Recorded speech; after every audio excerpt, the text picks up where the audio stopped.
welcome back to the channel where we break down car culture, engines and everything in between.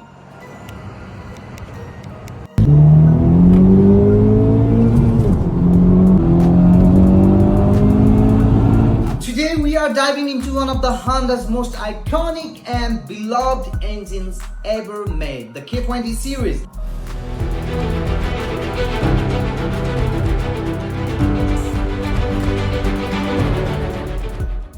Whether you are a JDM fanboy, a track junkie, or just someone who appreciates good engineering, the K20's name you've definitely heard before. We are gonna take deep dive into its origins, how it evolved over time, what makes it tick, what kind of problems it runs into, why it's got such a massive following, and whether or not it still holds up in today's world of turbocharged this and hybrid that. This ain't just a quick overview, this is the full story of the Honda K20. Let's get into it. Alright, so let's rewind the clock to early 2000s. Honda had just wrapped up a legendary run with their B-series engines, think the B16, B18, the ones that helped make the Civic and Integra household names in the tuner scenes. But technology was changing fast and emissions standards were getting tighter. Honda needed something new, something that could deliver the performance people love but also fit the demands of the modern world. That's when they introduced the K-series. The K20 was the first out of the K20 in 2001 in the Honda stream of all things, not the sexiest car, right? But Honda was getting warmed up. That same K20A soon found its way into Civic Type R, the Integra DC5 Type R and the Accord Euro R. And that's when people started to take notice. You had naturally aspirated 2-liter inline-4 revving past 8,000 RPM, making over 200 horsepower, and this was in early 2000s. No turbo, no supercharger, just pure VTEC goodness. Honda was showing the world they could still make magic under the hood, and the K20 was their next big hit. Now let's break down what actually makes the K20 such a killer engine. First up, it's got a DOSC VTEC system. That's Honda's intelligent VTEC, which means the cam profile and valve timing can adjust depending on RPM and load. At lower speeds, you feel better fuel efficiency, step on it and can switch to high lift profile that lets the engine breathe better, giving you more power up top. It's like having two engines in one. Internally, the K20 is built to rev. You've got roller rocker arms to reduce friction, low friction pistons and chain-driven timing system. No rubber nonsense here. That means less maintenance over time and better long-term reliability. The engine block itself is aluminum with apparent cylinder liners which help save weight without compromising strength. Honda did not cheap out here. They built this motor with tight tolerances, a forged steel crankshaft, and overbuilt oiling system that can handle high RPMs all day. The result, it just runs and keep running. These things can go 200,000 plus miles and still put strong if you treat them right. But what really sets it apart is how balanced it is. This is not just a race motor.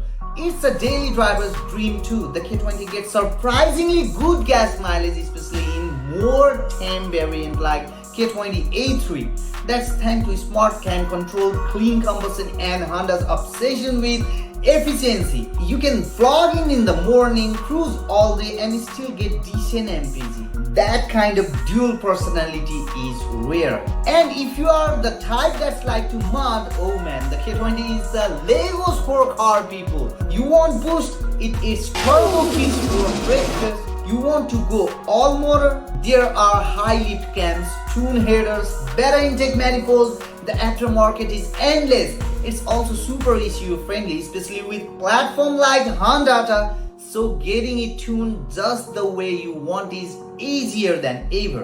Whether you are building a street sleeper, track monster or just upgrading your daily, the K20 welcomes it all. It's reliable, efficient and damn upgradable. A triple threat in the engine world. In the real world, the K20 punches way above its weight in cars like Integra Type R DC5 or Civic Type R AP3, it's a screamer.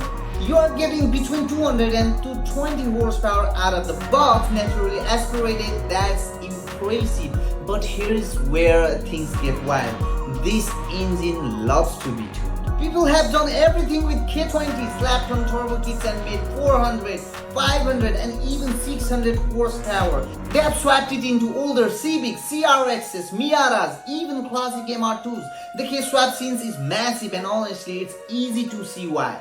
The engine is compact, reliable, rev happy and insane. You've got everything from budget turbo kits to full race builds with sleeve blocks and force internals. And we have not even talked about track performance.